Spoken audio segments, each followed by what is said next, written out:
Over the past few years, I've had the opportunity to interview hundreds, if not thousands, of the world's top business leaders. I noticed that there are three things that a lot of these great leaders typically do.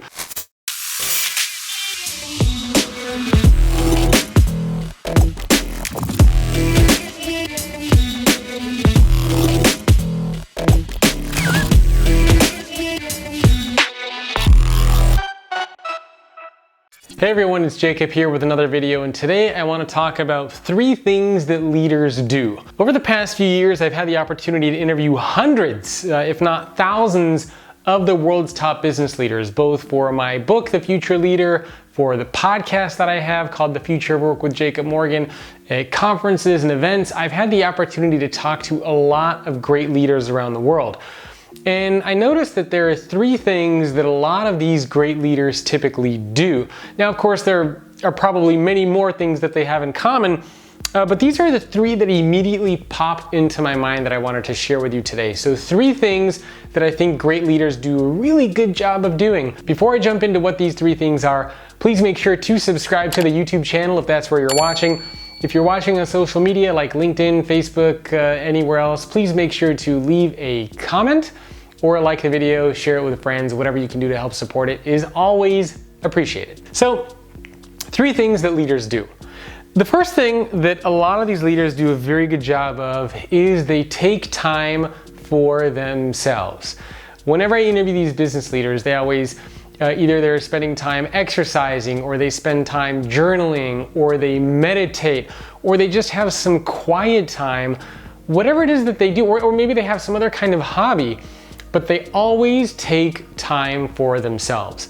This is very important because this is when they get a chance to think big picture, when they get a chance to think about the vision, where they want to go.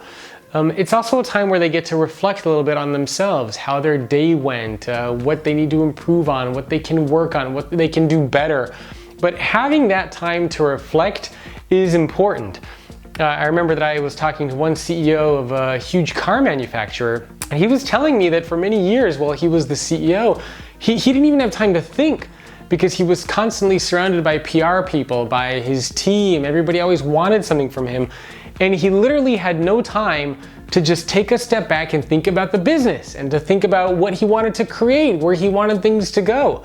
And now he does a lot of that. He cycles, so he goes on these big bike rides alone, and he has a lot of time to contemplate stuff. So as a leader, just even as an individual, you want to make sure that you take time for yourself to reflect and just get the opportunity to think about stuff. The second thing that a lot of these leaders do a very good job of is they have goals. And these can be daily goals, or these can even be big picture goals. So daily goals, just kind of like your to-do. How do you want the day to go? I was talking to, I believe it was David Novak, the former CEO of Yum Brands, and he would tell me that before each day began, and this would be kind of like the night before he would go to sleep, he would visualize what he wanted his day to be like, kind of like an athlete that's about to take the field, visualizing, kind of getting their head right. And he would do this before he went to bed, going through what was his day going to look like, what are the meetings that he had to be a part of, what did he want the outcomes of those meetings to be. And he had these goals in mind of what he wanted his day to look like and what he wanted his week to look like.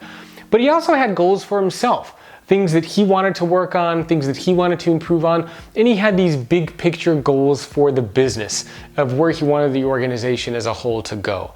But the important thing is that you as a leader, you need to have some goals, something that you are working towards, some milestones, something that you want to try to achieve. I think leaders do a very good job of this, or I should say great leaders do a very good job of this. If you don't have this, you're kind of just floundering, floating around somewhere, kind of like a leaf blowing in the wind, not really what you want to be, especially in this rapidly changing world that we're all a part of. I think having goals is really, really crucial. The third thing here is these leaders spend time with other people.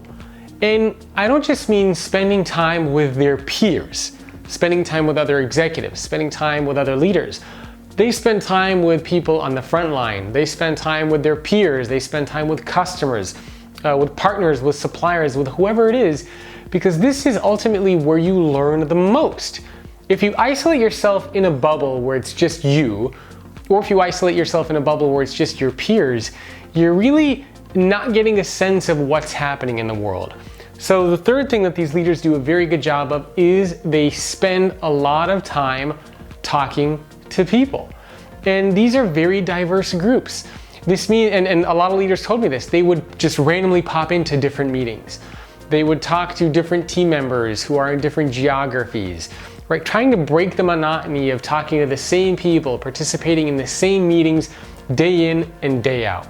So if you want to be a successful, a great leader, you need to make sure that you're spending time with people, learning from them, getting feedback from them, hearing their insights, whatever they need to say. And the important thing here is don't just make it your peers. Don't just make it other executives or people that are in your own little bubble. Try to expand on that bubble. So these are three things that I think great leaders do a very good job of. Take some time for yourself, set goals, and also spending time with other people, talking to them, getting feedback, and learning from them. So I hope you found this video useful. Please make sure to subscribe to the channel if you're watching on YouTube. And if you're watching elsewhere on social media, I would love it if you leave a comment, like the video, and share it with your friends. And I will see you next time. Athena and I hope you enjoyed that. If you want more content like that, check out futureofworkpodcast.com. And do me a favor, please review the podcast on Apple Podcasts or whatever your preferred channel is. Thank you very much.